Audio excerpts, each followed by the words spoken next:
So hello and welcome back to another Project Cars 2 video, and continuing with the Logitech McLaren G Challenge.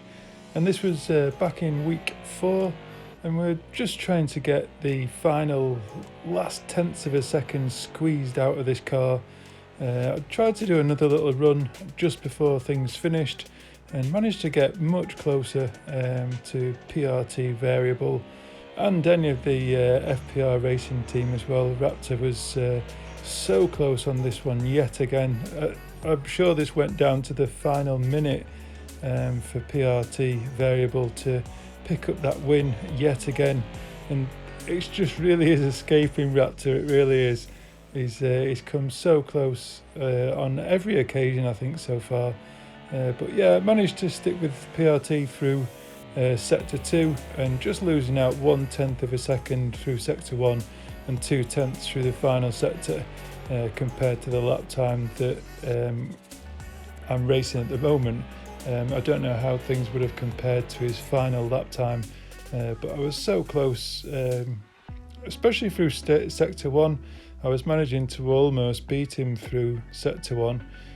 Sector 2 was quite comfortable, but that last sector, the last corner, he would just pull away, he really would. He really got a good slingshot out of that corner. But yeah, let's move along. Let's move on to the Nurburgring itself. And yes, my nemesis, the NGK chicane. The number of times that I have come so close to beating my own Ghost. You can see him right in the distance there. And I just cannot navigate this chicane at speed the way I've done with my previous Ghost. And time after time I've come through here just trying different lines and just not being able to hang on to that lead. So there's definitely got a 153 in me, I think, looking at my personal best sector times. But it all comes down to this final chicane really, and just getting through here comfortably. If you can nail that chicane, I think I'd be on for a nice 153 anyway. I'd be happy to be in the 153s. So we'll have a look at the lap. So before we kick off, I'll just mention this is an unofficial lap. I do make a tiny error that sends me off track, but I wasn't actually filming when I set my fastest lap. So yeah, coming into this one, braking nice and early, getting the car straight as it sort of comes in. Just allow the car to twist as it comes through there, getting out onto the right hand side and coming across, trying to carry as much speed through that corner as possible. When the track colour changes, just braking down into second gear, hugging this inside corner as much as we can, accelerating out, trying to get a nice slingshot line around the outside of this corner. Just trying to get as little wheel spin as you can coming out of there, and looking for a 34 or a high 33.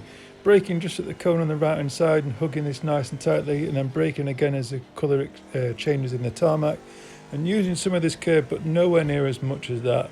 Definitely want to use some of that curb though to get the car accelerated out.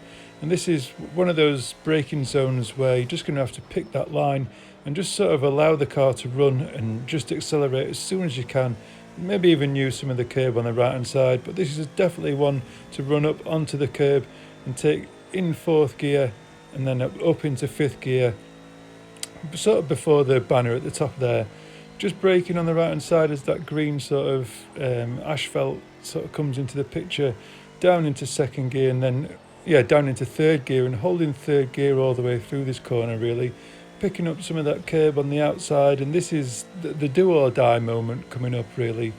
I tend to try and brake around the 100-yard board, but just get the car down into 2nd gear, I think. Try and take a nice, I pick a line through there. It's just random luck, I think, as whether you get through it or not. And then just trying to take a closer line than you would usually use on the start of this lap around that corner.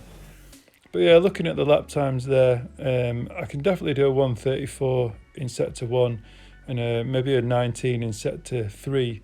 So there's definitely a 53 there, I think.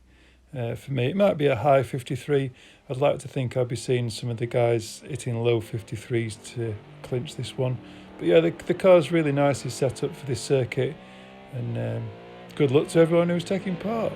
Thanks for watching. If you haven't yet subscribed, please do so. It would be really helpful to build this channel.